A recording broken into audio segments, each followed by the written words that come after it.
Ahibai fillah, jamaah sekalian yang dirahmati Allah Subhanahu wa taala.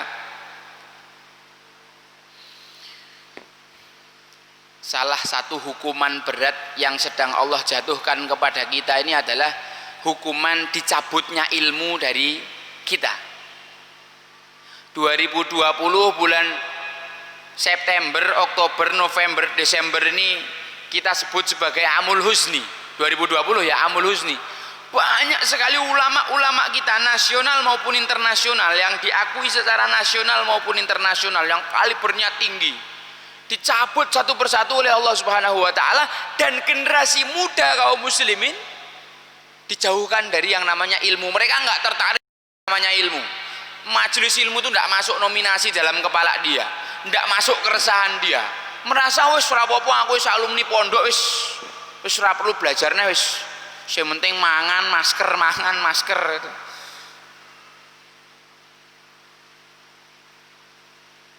Nah, ini keliru.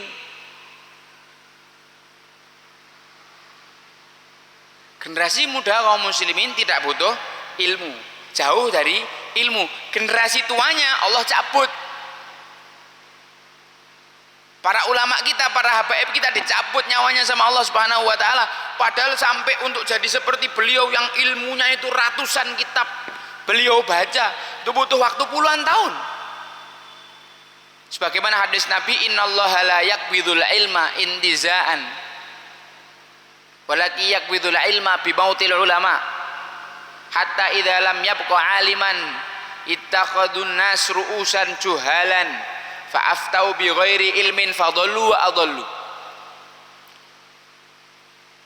Sesungguhnya Allah tidak mencabut ilmu itu sekaligus, akan tetapi mencabut ilmu dengan mewafatkan para ulama. Ini sudah terjadi di hadapan mata kita. Nanti ketika para ulama kita, rujukan-rujukan kita, orang yang paling berani menyuarakan Islam, orang yang paling berani menegakkan agama Islam, orang yang paling berani membela Islam, paling vokal, udah dibungkam mulutnya, dibunuh atau didolimi atau dicabut nyawanya oleh Allah Subhanahu wa taala, hatta idza lam yabqa aliman, sampai tidak tersisa orang alim lagi, maka manusia akan mengambil para pemimpin-pemimpin yang bodoh, yang berfatwa tanpa ilmu, yang sesat lagi menyesatkan.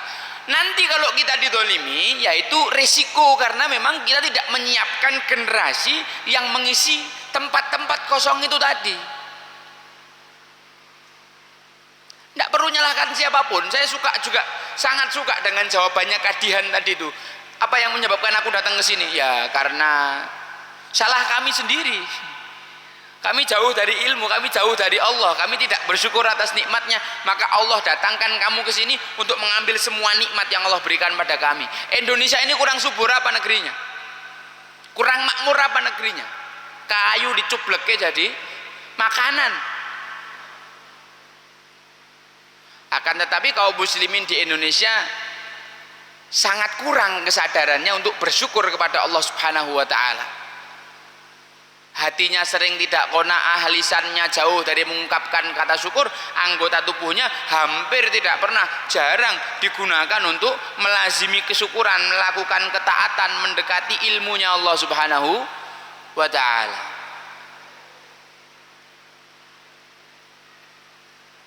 Ikhwan, catat baik-baik. Kalau antum udah kayak level Imam Syafi'i nggak usah nyatet. Tapi kalau yang belum kayak Imam Syafi'i catat.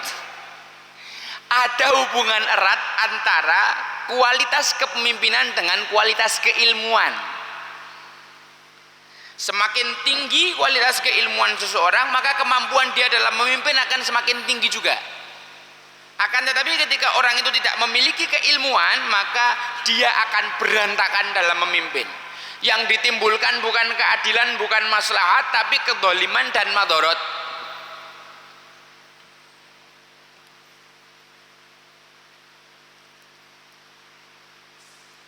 Nah, ini adalah opening saya untuk masuk kepada betapa hebatnya kepemimpinan Rasulullah SAW, karena nanti di next session mungkin selama 10 kali pertemuan berturut-turut di tahun 2021 kita akan bahas satu kitab itu. Di kitab itu ada 8 pembahasan. Dalam perspektif atau hal-hal yang Rasulullah Shallallahu Alaihi Wasallam itu memimpin dan memanage dengan baik. Ada 8 hal. Nanti mungkin satu pertemuan satu akan saya jelaskan globalnya, dan akan saya zoom beberapa poin yang menurut saya perlu untuk direkonstruksi dalam diri kaum muslimin saat ini. Karena dalam dakwah ini kita juga dilematis. Banyak yang aktivis dakwah luar biasa, akan tetapi dia tidak mesra sama istrinya misalnya, kayak gitu. Ada aktivis dakwah yang luar biasa tapi dia lebih baik pada orang lain daripada sama istrinya sendiri, sehingga dakwahnya yang kesana kemari itu malah disobek sama orang dalamnya sendiri karena belum selesai dalam urusan rumah tangga. Nah, ini kan lucu, banyak para dai yang punya problem rumah tangga. Terlepas dari memang itu adalah masalah yang Allah berikan. Wong Nabi Nuh dan Nabi Lut juga sesoleh itu ternyata istrinya kafir. Tapi itu kan pengecualian. Ketika kita bisa mengikhtiari, kita bisa mendidik itu dengan baik, keluarga dengan baik, maka yang akan menjadi pendukung utama dakwah kita adalah keluarga. Jadi dai dakwah kesana kemari luar biasa, mendapatkan serangan, pukulan, hantaman, kedoliman, begitu masuk rumah tuh langsung dingin, baiti jannati. Jangan sampai di luar udah babak belur, masuk wambah dikentei, wis entek hancur orang kayak gitu. Angel. Nah, ini perlu. Nanti kita akan bahas semua 8 aspek. Memimpin diri sendiri, memimpin keluarga, memimpin bisnis atau ekonomi, memimpin dakwah, memimpin pendidikan, memimpin perang, memimpin hukum, memimpin politik. 8 poin. Satu pertemuan kita bahas satu. Nanti saya kasih titik tekannya. Sekarang saya mau menyebutkan satu kisah kejadian yang paling luar biasa dalam kehidupan Rasulullah Sallallahu Alaihi Wasallam yang menunjukkan betapa hebatnya level leadership atau kepemimpinannya Rasulullah Sallallahu Alaihi Wasallam. Ayo ikhwah rahimakumullah, para jamaah yang semoga senantiasa diberi rahmat oleh Allah Subhanahu Wa Taala. Sebelum perang Uhud, Allah menurunkan ayat kepada Rasulullah SAW sebagai modal, persiapan, bekal. Karena nanti di perang Uhud ini Rasulullah akan diajari satu hal yang sangat penting. Maka ayatnya diturunkan sebelum perang. Apa ayatnya? A'udzubillahi minasyaitonirrajim. Fabima rahmatim minallahi lintalahum walau kunta faddan ghalidhal qalbi lang faddu min haulik fa'fu anhum wastaghfir lahum wasyawirhum fil amr wa idza azamta fatawakkal 'ala Allah innallaha yuhibbul mutawakkilin. Ayatnya enggak akan saya terangkan dulu, akan saya terangkan kisah perang Uhudnya dulu. Orang Quraisy udah kalah total ketika perang Badar. Mereka rugi habis-habisan, mereka dipecundangi kaum muslimin. 70 orang mati, termasuk diantaranya Abu Jahal, Utbah bin Rabi'ah, Saibah bin Rabi'ah. Dedengkot Quraisy itu semuanya sudah mati di perang Badar.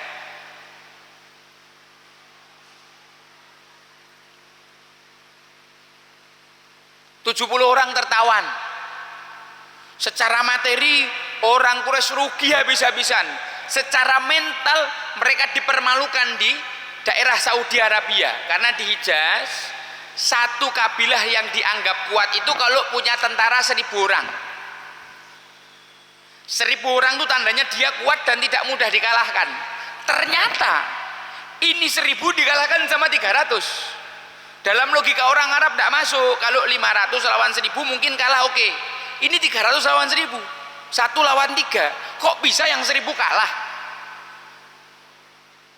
Memang Allah turunkan pasukan malaikat bi alfim minal malaikati murdifin. Tapi terlepas dari semua itu, intinya orang Quraisy sedang mengalami kekalahan yang sangat memalukan. Muka mereka dicoreng-coreng di depan kabilah-kabilah Hijaz. Maka mereka datang untuk balas dendam. Mereka menyiapkan pasukan 3 kali lipat, 3.000 orang untuk menggempur kaum muslimin di Madinah, menghabisi sampai akar-akarnya. Rasulullah SAW tidak pernah tidur. Intelijen beliau di mana-mana, setiap ada pergerakan selangkah pun dari musuhnya, maka beliau akan melakukan tindakan antisipatif. Bayangkan intelnya Rasulullah SAW itu Abbas bin Abi Thalib, Abbas bin Abdul Muthalib, yang beliau merupakan orang keduanya Abu Sufyan di Darun Nadwah.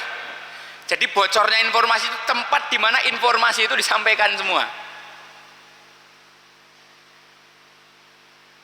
Rasulullah sudah mendengar pergerakan orang Quraisy, maka Rasulullah mengumpulkan para sahabatnya. Biasa, standar. Rasulullah walaupun seorang nabi, walaupun beliau terbimbing, tapi beliau selalu mengutamakan yang namanya musyawarah.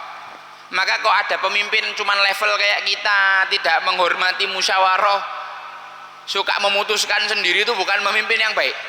Karena Rasulullah SAW walaupun dibimbing wahyu, yakin miye fil miye 100% tidak mungkin salah. Akan tetapi beliau mengumpulkan para sahabatnya untuk musyawarah.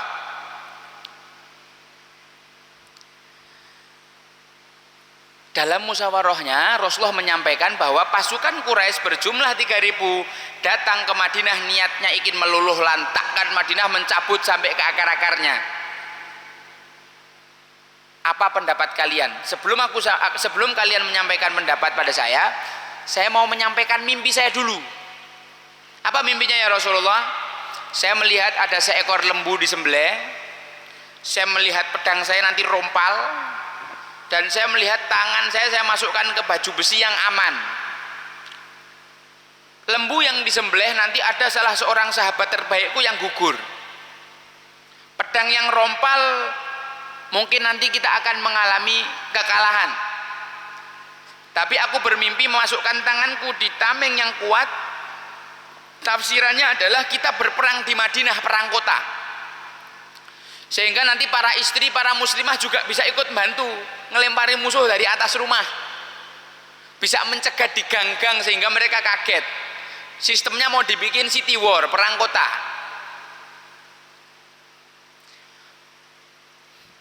Mendengar apa yang Rasulullah sampaikan ini, sahabat-sahabat muda yang lagi bergejolak, yang kemarin tidak sempat ikut perang Badar itu, saking semangatnya, jangan Rasulullah, kita sambut aja mereka keluar kota, temui mereka di medan laga ya Rasulullah, jangan di sini.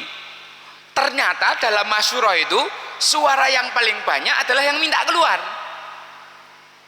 Rasulullah SAW sangat menghormati keputusan musyawarah. Oke, kalau kayak gitu, walaupun mimpi Nabi itu kan wahyu, awal mula ada turunnya wahyu itu kan dengan mimpi-mimpi yang benar. Dan mimpi yang benar itu 1/40 nubuah.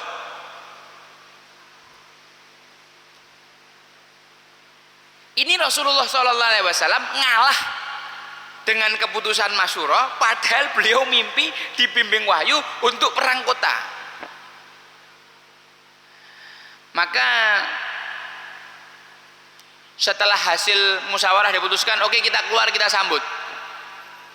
Rasulullah SAW pakai baju besi, para sahabat pulang, kemudian mereka yang tadi ngotot untuk minta keluar itu menyesal. Waduh, ini kok kita nyelisih Rasulullah kayak gini ya? Bukankah mimpi beliau itu wahyu? Gimana ini? Saya merasa menyesal, saya merasa bersalah telah memaksa Rasulullah. Udah, ayo kita balik ke Rasulullah aja, kita sampaikan, ya Rasulullah, tidak apa-apa kalau kami perang kota. Kami menyesal lancang memaksakan pendapat kami pada engkau. Disampaikan pada Rasulullah, Rasulullah mengatakan tidak layak seorang nabi yang sudah mengenakan baju besi untuk melepaskannya kembali. Maka kaum muslimin bergerak keluar. Hanya sekitar 3 atau 4 kilo dari Madinah, yaitu perang itu terjadi di daerah Uhud, di bawah kaki gunung Uhud. Rasulullah SAW terlebih dahulu sampai ke bukit Uhud.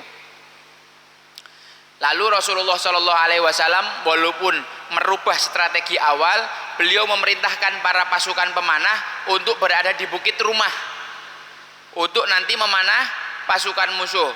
Walaupun kamu melihat kami nanti jadi bangkai dan dimakan burung, jangan sekali-kali kalian turun. Itu pesan Rasulullah. Ketika kaum muslimin melihat musuh yang jumlahnya 3.000 orang, orang-orang munafik mulai ciut ketakutan. Waduh, gimana ini? Ya Rasulullah, kita pulang ke Madinah aja, perang kota aja. Kan tadi jenengan dapat mimpi perang kota. Orang-orang munafik ini ingin merubah hasil musyawarah. Dia mengatakan inna buyutana aurah, sesungguhnya rumah kami aurat. Padahal itu mereka hanya yuriduna illa firara. Mereka cuma pengen kabur. Orang-orang munafik itu pengecut. Salah satu hikmah kenapa Rasulullah dan para sahabatnya itu tetap keluar ke Bukit Uhud itu adalah supaya Allah memisahkan antara orang munafik dan orang muslim, sehingga Rasulullah mengetahui siapa di dalam barisannya yang jumlahnya 1.000 orang itu yang orang munafik. Ternyata ada tuh 300 orang munafikin yang pulang karena pengecut, pulang itu 300 orang. Yang lanjut menemui Quraisy di medan Uhud 700 orang. 700 lawan 3.000. Singkat cerita kita udah tahu ya, kejadian perangnya. Kaum muslimin di ronde pertama menang telak. Orang Quraisy kececer bercerai-berai, mereka lari mundur menyelamatkan diri. Harta sengaja ditinggal, walaupun ada yang mengatakan meninggal harta itu pancingan dan strategi supaya orang-orang muslim itu konsentrasi di harta. Harapannya nanti orang yang ada di bukit rumah itu ikut turun. Ternyata betulan yang ada di bukit rumah itu pada turun. Pemimpinnya sudah mengatakan, bukankah Rasulullah mengatakan sampai kalian melihat kami dimakan bangkai, kamu jangan sekali-kali turun, tidak usah ngasih pertolongan apa-apa. Loh, itu kan kalau kalah, ini menang kok. Turun 40 orang di antara 50. Maka ternyata pasukan berkudanya Khalid bin Walid yang sudah mengintai dari tadi melakukan manuver cepat untuk menekuk semua orang yang ada di atas bukit rumah. Maka pertahanan kaum muslimin jadi kosong. Saat itulah ronde kedua, suasana perang berubah total. Dari yang semula kaum muslimin hampir puncak, dah 95% tinggal menang, ternyata berbalik. Itulah perang, siapa yang paling sabar dia yang akan menang. Orang Quraisy balik, orang muslim dihancurkan sehancur-hancurnya.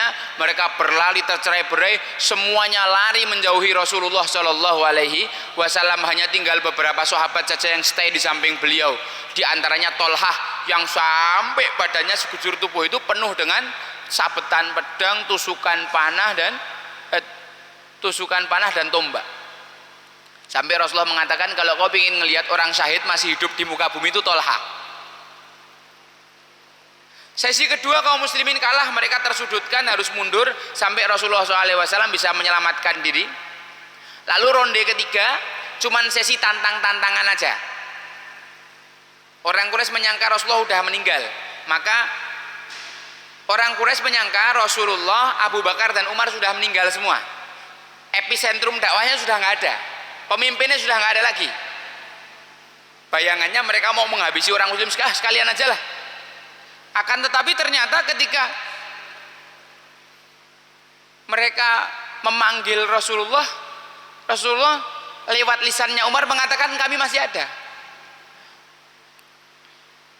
Dan orang muslim begitu mengetahui bahwa Rasulullah masih hidup, semangat mereka terpompa lagi. Secara mental kaum muslimin naik lagi.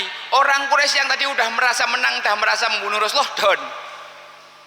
Maka ketika itu Abu Sufyan memutuskan untuk pulang ke Makkah. Itu sesi ketiga perang itu. Kaum muslimin menang perang Urat Saraf. Abu Sufyan pulang naik onta menuntun kuda. Orang-orang Quraisy pun begitu semua. Makanya ketika Rasulullah nyuruh seorang sahabat untuk Ali kalau nggak salah untuk mengikuti orang Quraisy, lihat yang dinaiki apa? Kalau yang dinaiki onta berarti mereka mau pulang, tapi kalau yang dinaiki kuda berarti itu cuma siasat untuk mengecoh kita. Ternyata yang dinaiki unta. Oke, aman. Orang Quraisy pulang, Rasulullah SAW dan para sahabat pulang ke Madinah. Di sini pelajaran terpenting yang akan kita ambil pada sore hari ini tentang betapa hebatnya leadership Rasulullah SAW yang tadi ayatnya sudah diturunkan sebelum perang Uhud. Rasulullah kalah di perang Uhud itu bukan cuma rugi materi, Pak. Bukan cuma rugi materi, Bu. Sahabat terbaiknya, paman tercintanya, pendekar Islam yang membuat Islam itu punya izzah, yaitu Hamzah bin Abdul Muthalib, syahid di perang Uhud. Jantungnya dicongkel sama Hindun. Mus'ab bin Umair, dai terbaiknya Rasulullah yang menyiapkan mahjarnya, hanya dalam waktu 1 tahun syahid juga. Sampai nangis Rasulullah ketika melihat mereka berdua tidak kuat sama sekali. Hamzah sampai disolatkan 70 kali sesuai dengan jumlah syuhada Uhud. Itu peristiwa yang paling berat. Rasulullah berdarah-darah. Ruginya bukan cuma materi. Oh, ternyata betul mimpinya tadi ya. Sapi disembelih, pedang beliau yang rompal. Bagian baju besinya tidak. Itu kalau kita mungkin kita udah marah habis-habisan. Semua pasukan panah yang masih tersisa penggal, tidak taat sama perintah Rasul.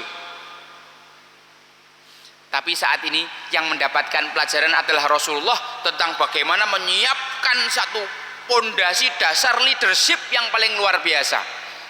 Allah katakan fabima rahmatim minallahi lintalahum, dan karena rahmat Allah yang diberikan padamu lah maka engkau bersikap lembut dan lunak kepada mereka, wahai Muhammad. Jadi kelembutan seorang pemimpin yang ia berikan, tunjukkan pada anggotanya, bukan karena kehebatan dia, melainkan itu rahmat Allah. Jadi seorang pemimpin tidak bisa menonjolkan, ini loh aku bisa kayak gini karena ilmuku, karena kehebatanku, yang kayak gitu korun. Tapi orang muslim enggak. Rasulullah SAW diajari untuk menyadari bahwa kelembutan hati beliau itu berasal dari Allah yang Maha Rahim, Allah yang Maha Rahman.